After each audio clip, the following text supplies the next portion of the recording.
De acordo com a Agência de Receita do Canadá, 8,6% dos canadenses fizeram no ano passado suas declarações fiscais com atraso, o que provocou penalidades, juros, cartas de advertência e telefonemas. Pesquisas dizem que existem muitas razões pelas quais os canadenses apresentam seus impostos atrasados, variando de estar ocupado, lidar com questões pessoais ou profissionais, ou simplesmente esquecer. Então, se atrasou, o prazo para a pessoa física é o 30 de abril. E o que acontece se a pessoa atrasar e tiver alguma dívida com o CRA, que é o Canada Revenue Agency, Departamento de Finanças, automaticamente será cobrada uma penalidade de 5% e mais o juro que será calculado diariamente de 7%. Em inglês eles falam o interest compounded daily. Ou seja, suponhamos que a dívida fosse $1.000, poderia esperar então mais 5% sobre essa dívida e o juro até ser processado a declaração diariamente de 7%. Então, se olharmos, não é muito significante, mas é uma espécie de incentivo para as pessoas então fazerem a declaração a tempo, não é?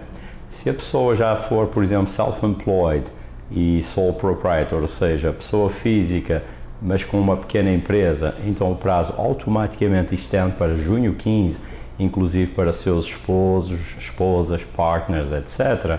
E então não terá essa multa, só que o juro é calculado a partir do dia 30 de abril também. Ou seja, se a pessoa, por exemplo, sabe que pode fazer declaração até junho 15, não irá pagar essa tal multa por fazer tarde. Mas o juro, se tiver alguma dívida com eles, começa a ser calculado no 30 de abril. Daniel Fernandes recomenda aos idosos fazerem as suas declarações antes do tempo, especialmente se recebem pensões. Os idosos, o interesse é eles fazerem o mais cedo possível, a não ser que também tenham que pagar então alguns valores.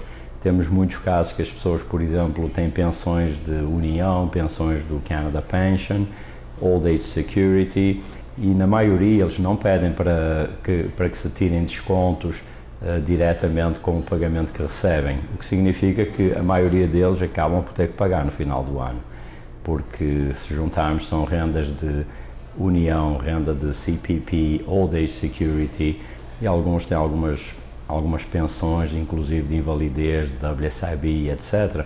Quando se junta tudo, automaticamente o valor, o escalão, como o sistema é progressivo, automaticamente vai aumentar e faz com que tenham que pagar, na maioria dos casos. A polícia do Canadá sempre alerta sobre golpistas que afirmam ser da Agência de Receita do Canadá. Este tipo de fraude está em declínio depois que a Interpol interceptou várias operações criminosas na Índia. Mas a Agência de Receita do Canadá alerta que é sempre bom estar atento.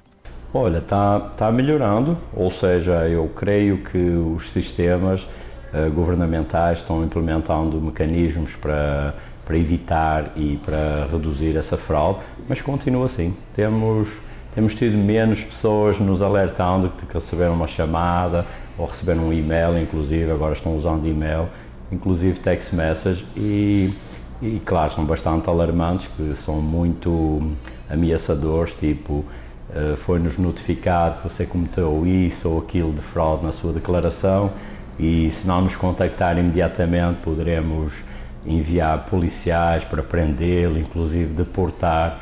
E é claro que não funciona com todo o mundo, mas se a pessoa infelizmente tem noção que deve ter feito algo errado ou não declarou tudo que deveria ou receberam alguns valores que esqueceram-se de declarar, e se em alguns dos casos a pessoa não for Canadian Citizen, mas tiver um PR, poderia correr o risco, lá está, se fosse verdade, evidentemente, de por exemplo, ter um charge e eventualmente correr o risco de ser deportado.